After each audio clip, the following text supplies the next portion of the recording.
welcome. It's nice to have you here this evening.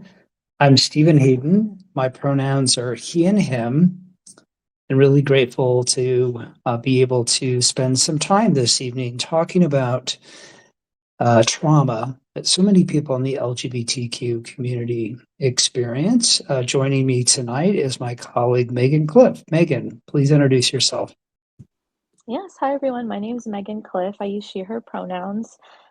Like Stephen was mentioning earlier, I'm also a trained social worker, and we are colleagues, and I'm very happy to be here with you all today to speak about this topic.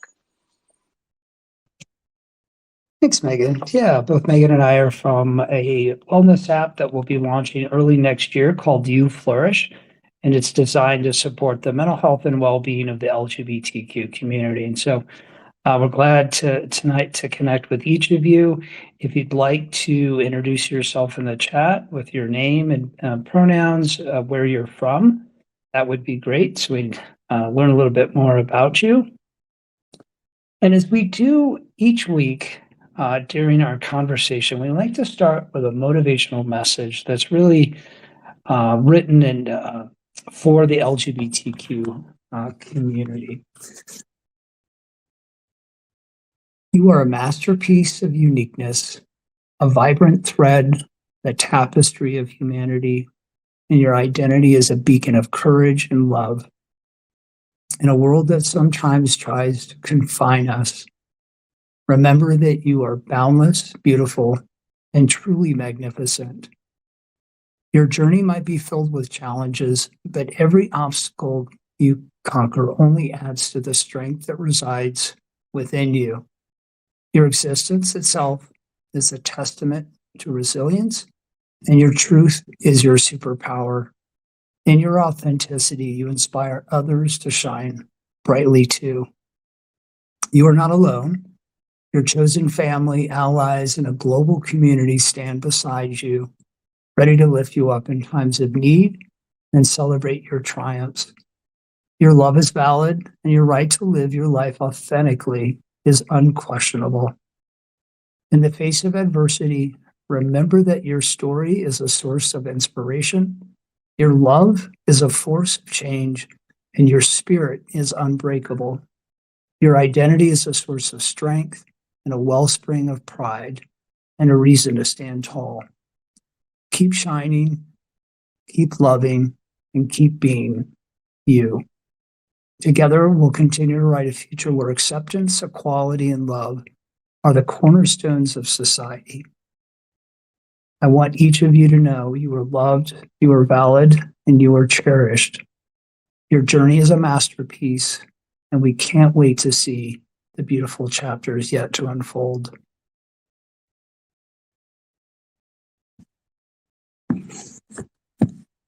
All right, so tonight we're going to be talking about the impact that trauma has had on the LGBTQ community, looking at it through a lens of adverse childhood experiences, also known as ACEs. I want to just check the chat here. Bonnie, welcome from Gainesville. Megan, of course, from Colorado. Rachel, thanks so much for joining us from Boston. Definitely such a great city. Thanks to everyone else for joining us this evening. So I thought we would talk just a little bit about the concept of adverse childhood experiences.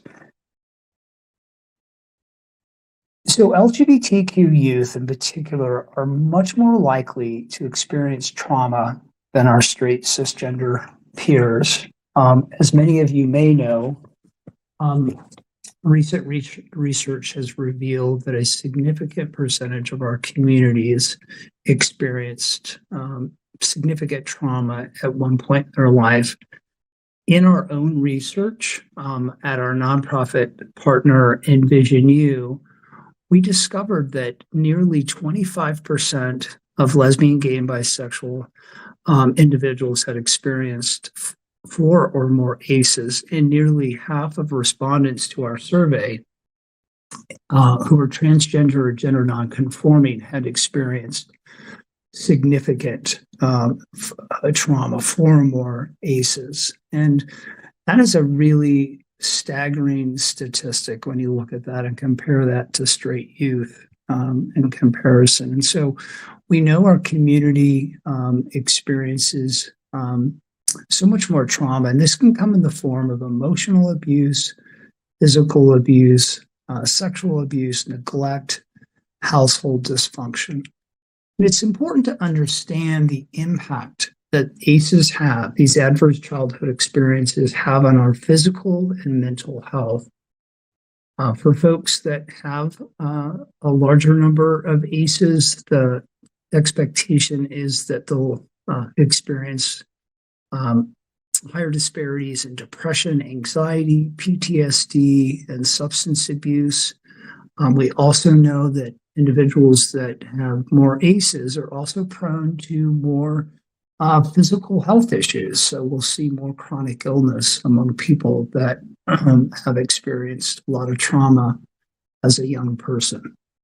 So I'm going to pause there. I know that that's probably a lot to process, and I want to make sure our conversation tonight feels supportive and not triggering, and give all of our participants an opportunity to join the conversation. So I'm going to pause there and welcome anyone who would like to provide a perspective or some additional information or context that would be helpful to our conversation tonight.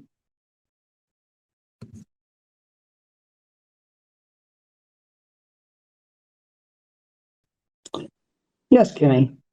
I'm not a part of the LGBTQ plus community, but I'm here to learn about ACEs, more about ACEs. I know what my ACE score is too. Well, thank you so much for being here. And yes, I appreciate, allies to our community being here. This is not just for the LGBTQ community. It's so we're welcome and glad you're here with us tonight, Kimmy. Would anyone else like to introduce themselves or share any information about themselves that would feel comfortable in this type of setting?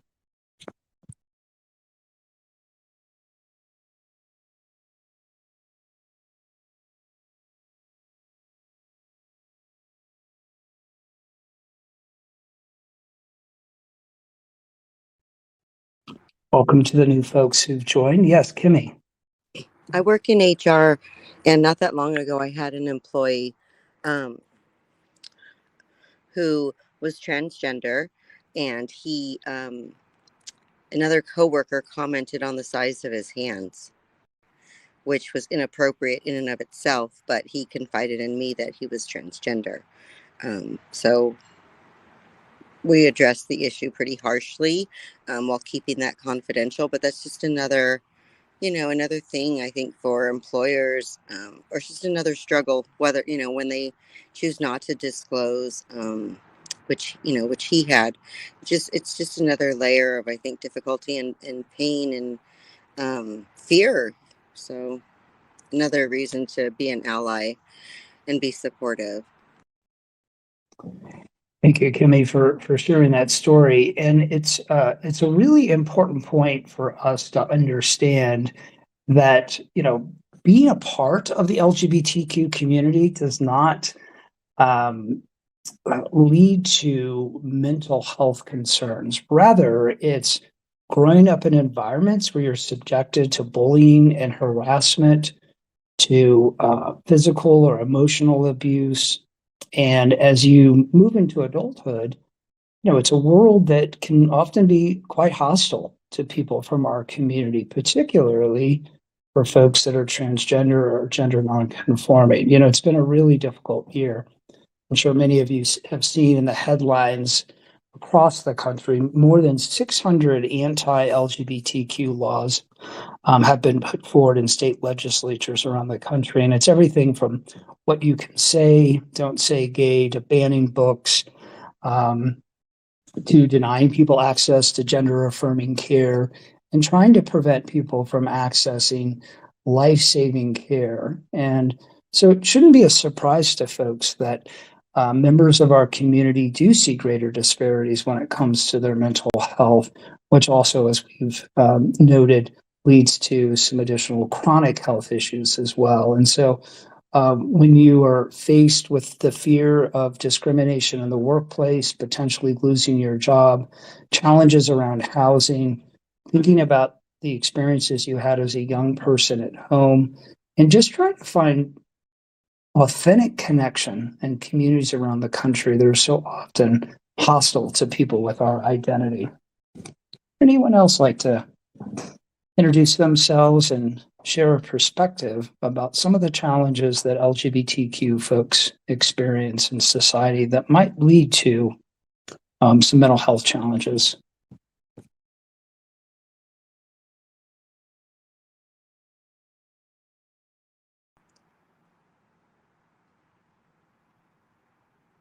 Yes, Kimmy.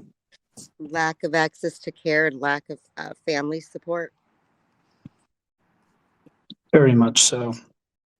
And I see in the chat, Kimmy, you mentioned higher rates of suicide. Indeed, we see much, much higher rates of suicidality and suicide completions among members of the LGBTQ community, and even greater disparities for transgender and gender nonconforming youth. It's one of the leading causes of death. It's an area of focus for us in our research and work to think about suicide prevention and to look for strategies to give young people hope. I don't know about you all, but when I read these statistics, they're just absolutely heartbreaking to know that so many young people in our country are struggling the way they are. And so coming together tonight is a reminder that we have a beautiful community that we can connect with. I appreciate the opportunity to be on the Circles app. And we know that when you're feeling a sense of isolation, that creates the opportunity for hopelessness to really take over. And so being here tonight is just a reminder that we are connected to a greater community and a community of people that care for one another. Who else would like to introduce themselves and share a perspective? Kendra, hi, welcome. Hey, I was gonna tap in earlier, but for whatever reason, I wasn't able to put my mic on. My name's Kendra. My pronouns are she and they. I'm actually an Envision U intern, so I'm hopping in here to see what this is all about. Something that this conversation really makes me think of also is like microaggressions. It's not just things like on a larger scale, but like the everyday little like jabs or like backhanded comments or like little things like that that people are absorbing all the time, and that contributes to this overall issue.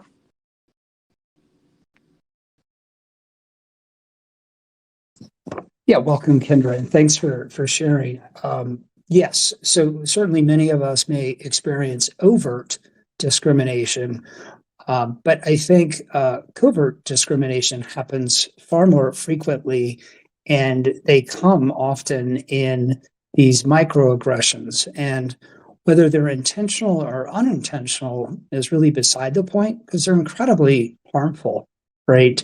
If you're being misgendered, if a person is not using your name, that your preferred name, if they're not respecting who you are as a person, it doesn't need to be the type of kind of bullying and harassment that we might see on social media, but it prevents people from being able to be themselves, to feel psychologically and often physically safe in that environment. Yes, Bonnie, welcome. So glad you're here tonight. I think Kimmy had her hand up before me. Okay, thank you. Kimmy. I in a room I was guiding last week, someone was describing some artwork and they said Oriental. And so I just respectfully and kindly corrected them, and just said, I paraphrased and just said, Asian decor. That's the more preferred term, and just moved along. And I think we got to call out these microaggressions when we hear it, but kindly. If we believe it's non-intentional. Really, really good point. I think there is a way to bring microaggressions to a person's attention. Um, Doing that certainly initially, maybe coming from a place of kindness and recognizing that maybe that person doesn't really know better, and creating an opportunity for learning.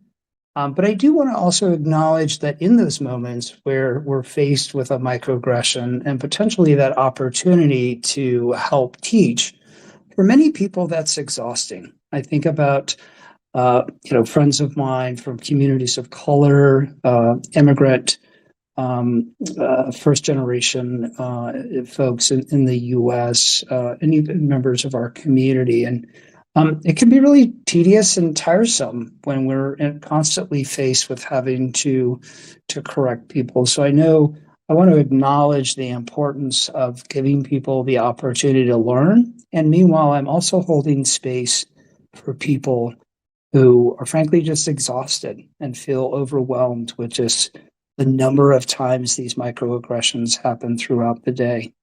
Yes, Bonnie. You're talking about bullying and the pain that it causes. I had that happen within my family group. I have 2 daughters and a son, and my 2 daughters kept coming to me and telling me, because they had been spying on their brother. They kept saying, "Oh, he's gay, he's this, he's that." I finally got mad, and I said, "So what if he is? Let him be." And so finally, my son came to me, and he had this face of shame and said, "Mom, I don't know how to tell you this." And he told me what his sisters had said to him. I said, "You've got to be who you are. I'm not here to judge you." And that relieved so much of his pain. And it stopped my girls from harassing him anymore, because they realized it wasn't going to make any difference to me. It wasn't any big shocking thing. And I think they thought, because I'm an older person now from another generation, they thought I was really going to judge him or be appalled by it. And I wasn't. All I want for my son is to be happy with his life. I think that's the most important thing. It is the most important thing. And thank you for sharing that story. It's so incredibly important that we each create environments for people to thrive. And that means accepting people regardless of their gender identity, sexual orientation. And, a statistic that I think is really important to understand, just to underscore that importance, is one trusting adult in a young person's life reduces the risk of suicide by 40%. It's really an unbelievable number. And just think, if we can be that one person for somebody else to create an environment that is affirming and gives people the opportunity to heal from their trauma, to have a sanctuary from discrimination and bullying and harassment, what an incredible gift that we are able to give somebody else. And just think about the difference of the communities that we're a part of, where more people are able to flourish and be who they're meant to be. Thank you so much for that incredible story. Who else would like to share?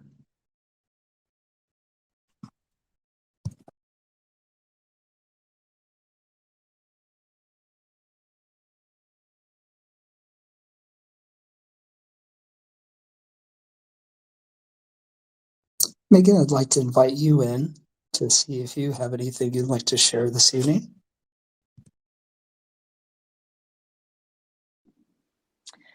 Yeah, I think first off, I'm just grateful for so many people who have joined us tonight. We welcome you again to share your name, your pronouns, and where you're joining us from if you feel comfortable doing so in the chat. I think something else that comes to mind for me when I'm thinking about adverse childhood experiences and how trauma can impact us across our life is really how it starts to impact our self-esteem. Um, and how a lot of the messaging or actions that we see, especially growing up when we are like sponges and we're so impressionable, we can carry so much of that within how we view our own worth over time. And that can be really difficult and kind of scary to untangle sometimes. So I just want to acknowledge that and to honor that. Um, I know conversations related to this are extremely important. And just for me, I'm in this field, and even conversations like this bring up things for me. So I just want to acknowledge that and just invite folks to check in with themselves throughout the next 37 minutes or so that we have, because we want you all to take care of yourself, because healing takes time. Thanks, Stephen. Oh, I see a hand from Kimmy. I think it's important to note too that even a low ACEs score can still affect someone in the same way that someone with a high ACEs score can. So if they were put down or insulted because of their sexual orientation, then that can be just as traumatic. Yes, indeed. And I think just to maybe add an additional perspective there, right? No one's trauma is the same as somebody else's. The circumstances may be similar, but no two traumas are the same, right? And it's also important to recognize that our resilience that I may have may be very different than the resilience that Megan has. And the environment that Megan finds herself in is likely to be very different than mine. And I think it's important to consider what type of resources do we have. For some, being able to access social services and mental health support might be easier than others. If you don't have insurance, if you have Medicaid, you're financially challenged, those resources may not be as widely available. And we also know that if you're part of the LGBTQ community, so often the resources and services that are presented to us are not, in fact, affirming. And whether that's intentional, and probably in most cases it's not, from the professionals who are trying to give care, but so many people in the mental health and physical health fields just don't have the requisite training to deliver high quality affirming care. And so we see greater disparities in our community and often have less access to care. And so I think it's important to kind of recognize, another reason why there's both the disparities and lack of access to care. Yes, Rachel, welcome. Thank you.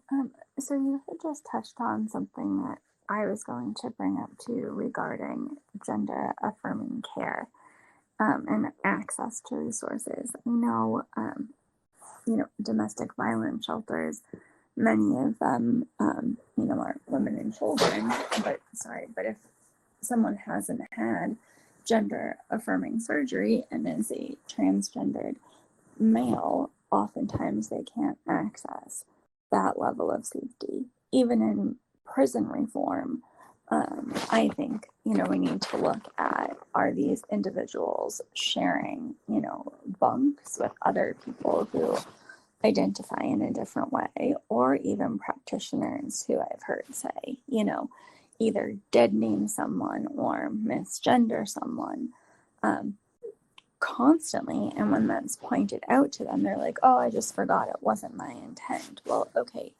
once or twice is one thing, but after that, like, that provider then needs to look inside and say, what's going on with me? Why am I having such a difficult time with this?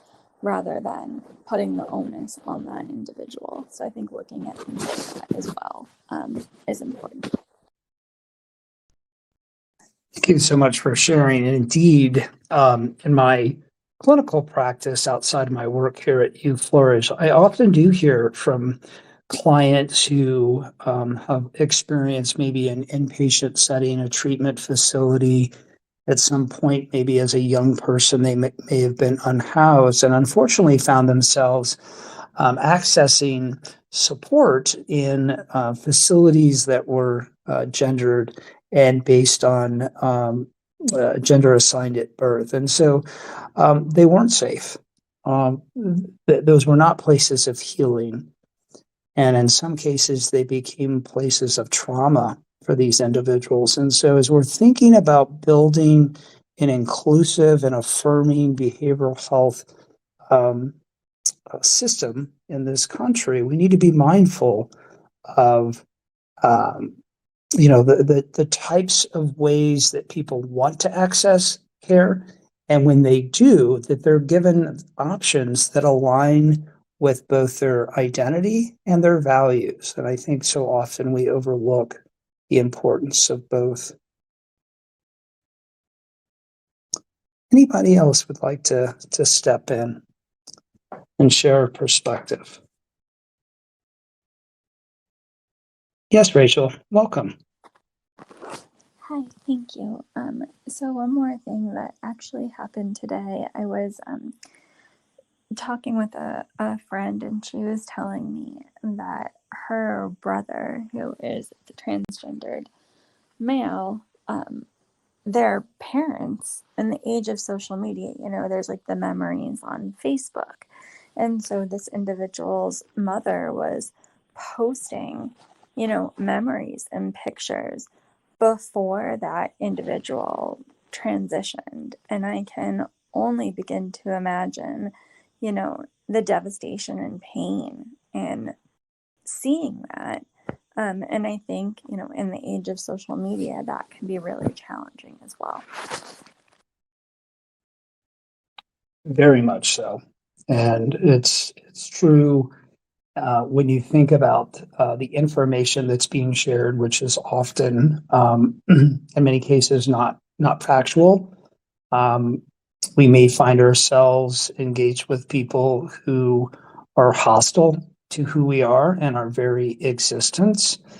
And so I think that the opportunity for us is to think about, what are some of those coping strategies that can help us heal from our traumas. And so I thought I'd share a few, and then I'd like to invite you all to share some of the things that have been helpful.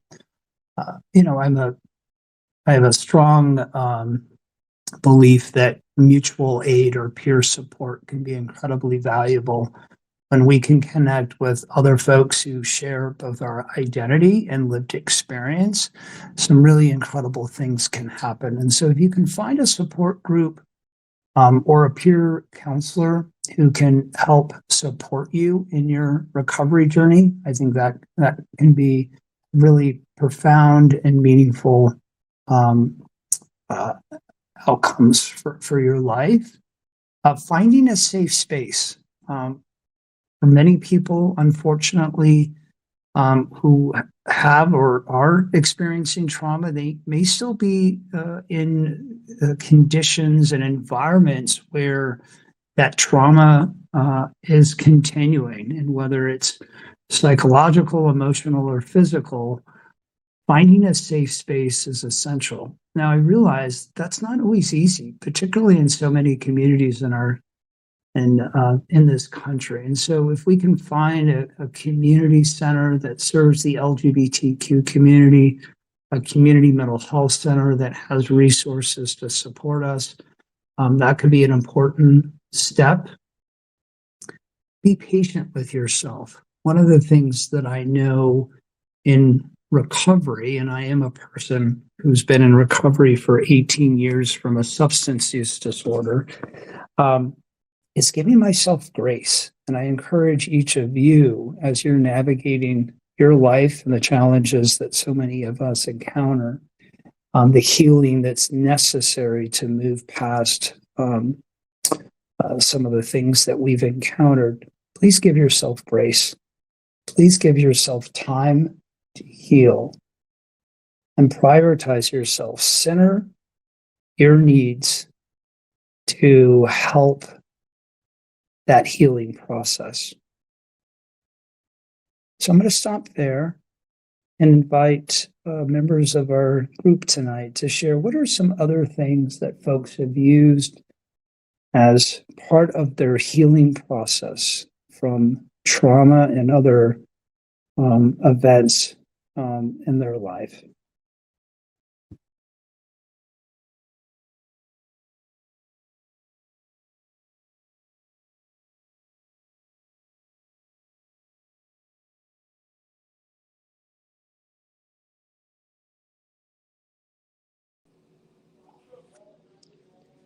I guess I can go first. I've been very lucky to be able to access therapy in my lifetime. And I know that not everybody can do that. But through therapy, I have been able to, find out that I have depression and anxiety. And that really helped. Like naming things really helped me and made me feel less alone. And like learning different aspects about my family dynamic helped me put things in perspective and realize that maybe some things that happened to me weren't my fault and were really inappropriate. So, yeah.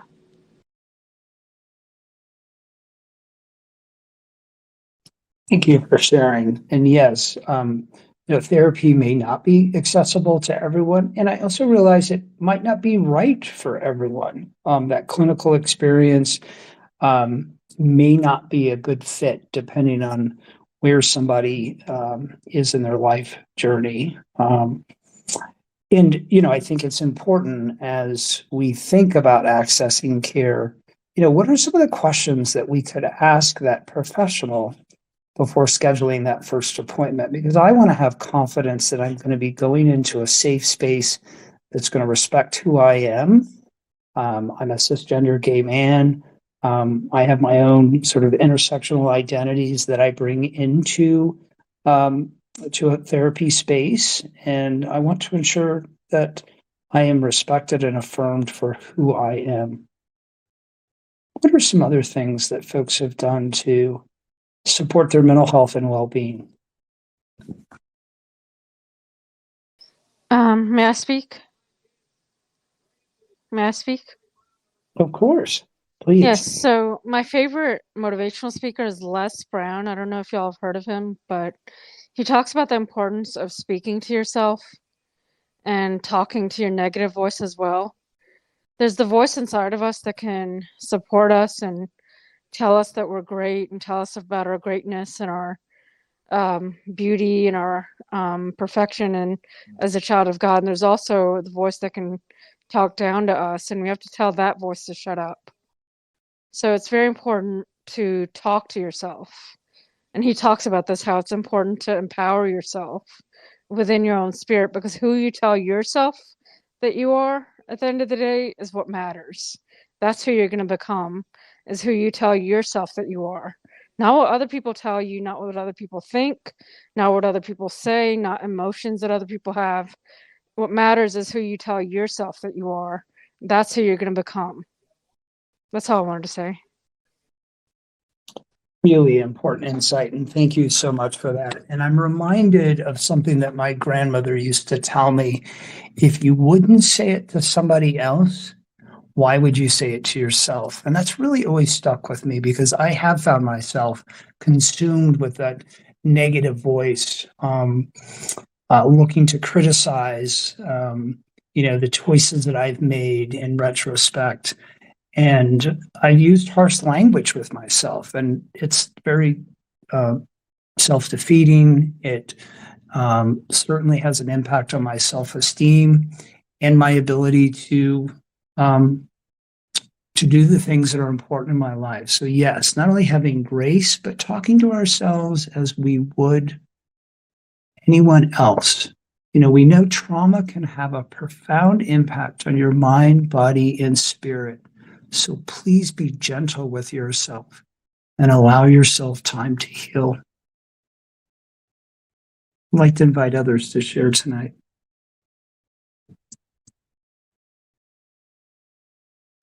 Hi, Shell. Welcome. Hi, I am figuring this out. I don't have much to say except that I've been extremely self-destructive, and I found out that I need to create something. So I feel like a lot of times creating can take just as much energy as destructing. Sometimes it's not exactly what I need, but it seems to be helpful. Yeah. Thank you so much for sharing. Yeah, creating, building, fostering, expanding, all the things that we do when we can put our energy towards something that moves us forward, whether it's planting seeds in the garden in our backyard, whether it's making cookies from scratch, right?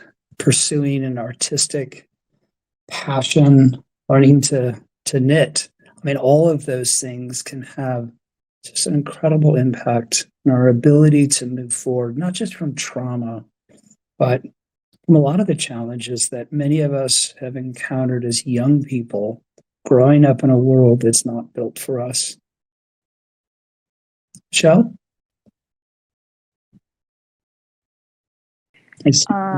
Pretty sure that was just my pocket. Sorry, my cat was losing it and I was picking him up. That's all. Thanks. My cats. Can I just say my cat? Of course. Your cat is indeed welcome. My two dogs have two labs are by my feet tonight. So all people and furry family members are certainly welcome tonight. Thanks. Would anyone else like to share? What are some strategies you've used to cope with challenges you've experienced, healing from trauma, and trying to navigate a world that's often hostile to who we are? Yes, I see a hand up. Yeah, it's actually I'm driving, so let me know if you hear me okay? Yes, we hear you very clearly. Okay. I actually maybe like turn a little bit route because most like I would say I'm a spiritual person, if that's acceptable. So I think I'm actually right now on the road to healing myself and us on the forgiveness journey. Yeah. So if that's really something, yeah, I really understand. I just listened to one. Uh, I mean, I'm really trying to open myself. I've been listening to one guy recently, and he talks a lot about forgiveness. And all the time I've been asked, like what is forgiveness looks like for me and stuff like that. But I didn't really realize. So if God forgave me, I gotta forgive, somebody. Wow. I've been like dozens of times, thousands of times, most of my life. But if you really just don't because you cannot experience joy in your heart, what he says, if you don't forgive somebody else. Really, it's really easy to, you're easy to exchange, but it's really hard because he said you have to first you're gonna be just hurt, then you're gonna hate, yes, Christian hate, and after that you have to forgive. It's a choice. Of course you're not, you can just let somebody else. I mean, it's totally different story, but so you don't really carry that, burden for somebody else. So that's kind of my share. Thank you very much.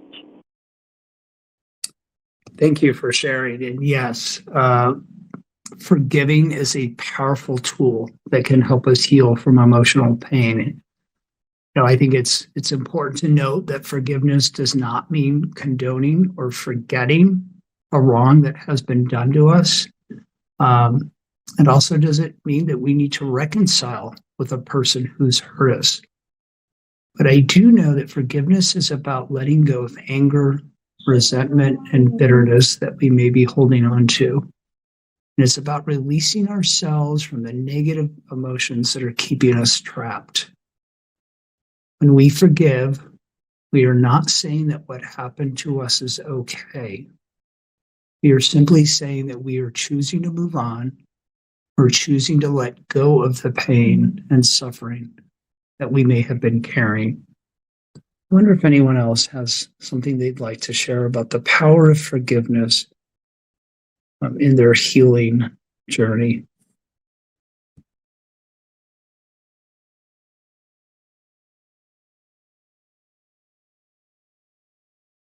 Can I add something real quick? I just, came to my mind. So, for example, it's like we accepting people who are not ordinary. Okay, like whatever can be lifestyle, LGBT, homeless. So it's the same way we accept that behavior, but we don't really, think it's okay. Like we don't, how to say, we don't really want to live the same life. So that's kind of thing. It's like, this, I'm just thinking about acceptance part, so we live by, we accept this, but it doesn't mean that we have to, say it's okay. Yeah. Thank you so much for that. Would anyone else like to share either about the power of forgiveness, or also, thinking about what Shell's just shared with us, thinking about, creative pursuits? Does anyone engage in art, music, writing, dance to help with their healing journey? I can jump in, Stephen, on the self-forgiveness piece. I just think I'm a person in recovery from an alcohol use disorder, and I think self-forgiveness has been a part of that ongoing recovery journey from the beginning. I think in terms of self-forgiveness around mistakes, things that I did when I wasn't myself, and I think really coming to terms with that, and also realizing that maybe I won't receive forgiveness from everybody in my life, but as long as I'm on that path towards self-forgiveness for myself, that's okay. Of course, easier some days than others. But I think that that's really important to recognize too. So thank you. Thank you, Megan. Yeah, really important insight. What other folks like to share tonight? Something that has been helpful to them in forgiving, or other strategies they use to help support their mental health and well-being? Yes, Kimmy. I didn't realize, but I had held on to the belief that I did something to deserve my childhood trauma. So through therapy and hypnotherapy, I was able to let go of that self-blame. I chose not to forgive my father because it was so heinous and he's so insignificant now. But yeah, mainly because I think some acts, if they're heinous enough, don't warrant forgiveness. I forgave myself, which was most important. I'm so glad you reached that point, Kimmy. And it does, unfortunately, take time. There's a number of reasons that people often believe they deserve trauma. They may have been told by their abusers that they deserve to be hurt. Others may have internalized the negative messages they received about themselves during abuse. And still others simply may not understand why they were traumatized. And then they may blame themselves for what happened. And it takes a lot of effort to be able to heal from that type of trauma. So thank you so much. Welcome to the new folks who've joined us. We're talking about healing from trauma, and also just talking about some of the strategies that we have used as part of our recovery and healing journey. And so if you've got something that's worked for you that you'd like to share with the group, we'd love to hear from you. Yes. Hello, and thank you for your time and doing this. Welcome, everybody. What worked for me, honestly, was when I just started delving into the mind and understanding the psychology of the mind and humanity and trauma and, why we react the way that we react. And one of the biggest steps was going back to my mom's country and getting to know her through her brothers and sisters, because a lot of the trauma extends from her and her lineage and her brother who sexually molested me for years. So I wanted to understand. I was born in the United States, but they were born in Honduras. I wanted to understand what it was like for them growing up. What were my grandparents like and stuff? Because I really didn't get to know them that much. I mean, I remember them, but I didn't really get to know them much. So as I was there getting to know the family and getting to know like a lot of what it was like growing up in their household, I was like, well, no wonder they are, they turned out the way that they turned out and stuff. And that wasn't an excuse for the stuff that I went through, but it's just understanding the mind of a person that can do that and where it extends from. And I don't know, it just brought me an understanding and a peace within myself, knowing that it wasn't me that I like, meaning it's not that I deserve this, because that's kind of like how I felt before. It wasn't that I felt like, so it brought me like this understanding that it wasn't me that was as in I was being targeted sort of thing. It was just that I was in the way and I happened to be a light and a source that they could not help but attack, I guess, in a sense. Like when people feel uncomfortable around, when negative people feel uncomfortable around positive people, right? And vice versa and stuff. So I just started putting things into place and understanding them and understanding their mind and how they grew up. And, they're more of a survival, they're more of a whatever. Breaking it down and understanding them is what made me find more peace within myself and be able to talk to the child within myself and tell her everything that she was missing and she needed. And I'm still part of that journey, Stephen, but it's just brought me so much peace because I have a better understanding and knowledge. That's why through this journey, that whole concept of knowledge is power, to me, it gave me the power to take my voice and take my freedom of letting go of all this darkness that I had within myself that was caused by the sexual abuse and the mental abuse that I went through. So that was the journey that I took and I'm still taking, and I'm developing it now through my storytelling. I've already told one little story after my sister's death, may she rest in peace. But as I continue to heal and find my voice, I'm continuing to write these stories out and developing them into more of a combination of real to fantasy, to help other people understand within culture, because in my sense it had to do a lot with culture and like the whole, when we grew up we were told therapy is for weak people, therapy is for, you don't tell, okay, my I'm sorry. We don't tell our problems to other people. We keep that to ourselves. That was all a facade and a lie that a lot of these foreign countries tell them to their kids and stuff, to keep the trauma and whatever, not purposely, but I guess, I don't know, subconsciously. Don't tell people what your family problems. Don't tell people, whatever, embarrassment and stuff like that. So all in all, there's way more into it, but I guess you get the understanding of how I took this journey. Thank you so much for sharing. Really powerful and beautiful words about your experience and what you're doing. Now, I want to respond to a comment in the chat. Jennifer, thanks so much. And I just want to remind everyone tonight, if you've had a chance to speak or not, and you're just reflecting, it's important to remember that no one deserves to be traumatized.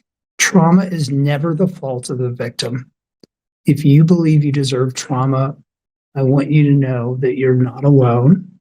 There are many people who care about you and want to help you heal. So being here tonight, I hope, is one part of your healing journey, listening from other people who are sharing tonight. But no one deserves to be traumatized. Rachel, I saw you had your hand up.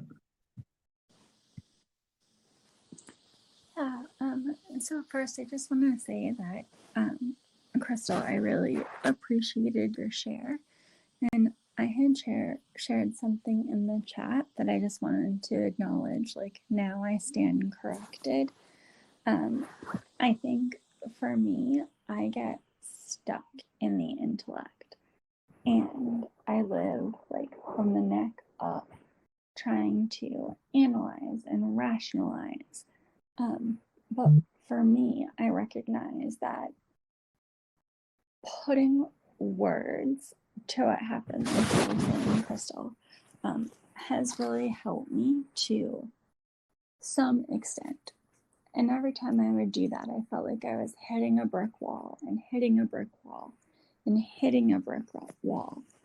And realizing that based on the age the trauma started, those parts of me quite literally like do not have access to language or to intellect. And so for me, I've had to utilize both top down and bottom up approaches. And I think, I still am very much stuck in this as well. This has been a very long journey.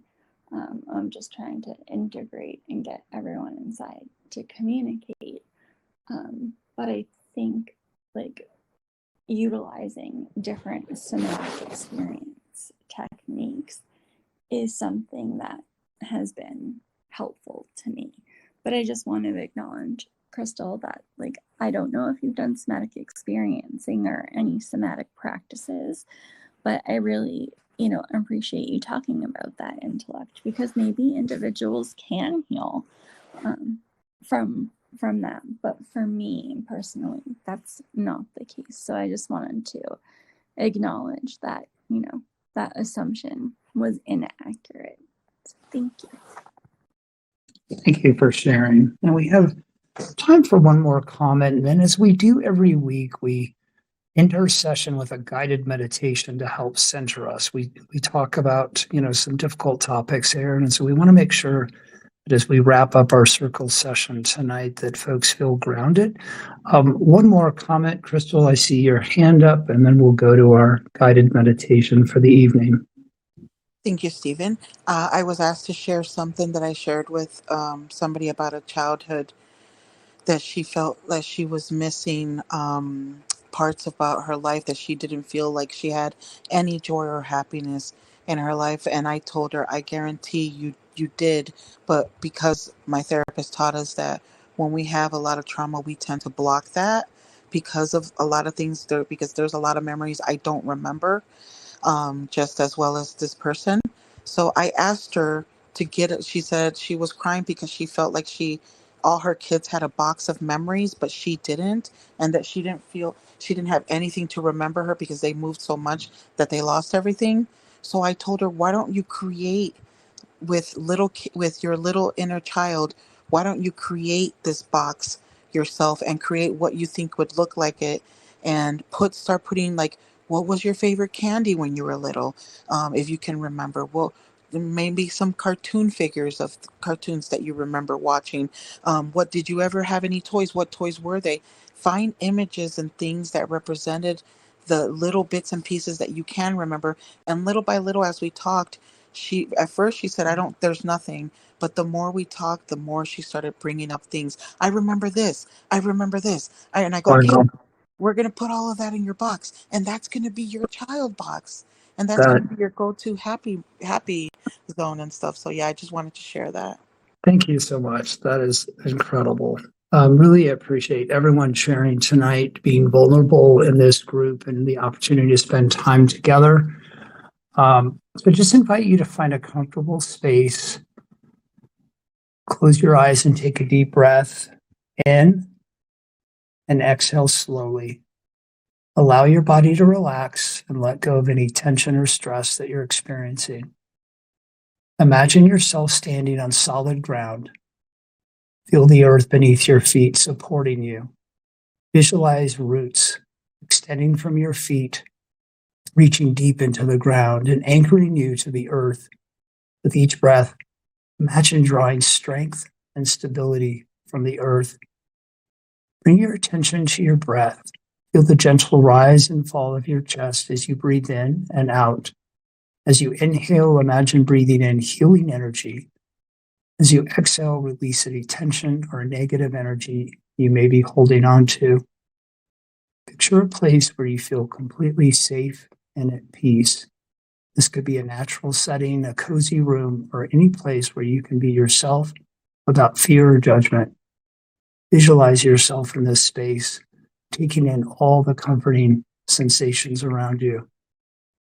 I invite you now to place your hand over your heart and repeat these affirmations silently or aloud with me. I am worthy of love and acceptance. I am strong and resilient.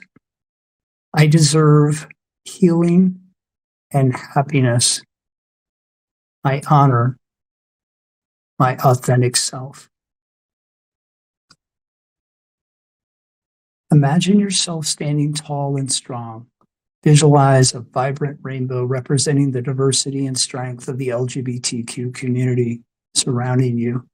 Embrace this energy and let it fill you with a sense of empowerment and pride. Remember, healing from trauma takes time and patience. You are not alone in your journey, and there's a community that supports and loves you. Wherever you need to, return to this meditation and find solace, strength, and healing. Thank you for being with us. We hope you join us next week, 8 p.m. Mountain Time, 10 p.m. Eastern Time, for another chat about the LGBTQ community, mental health, and healing. Thanks again for being with us.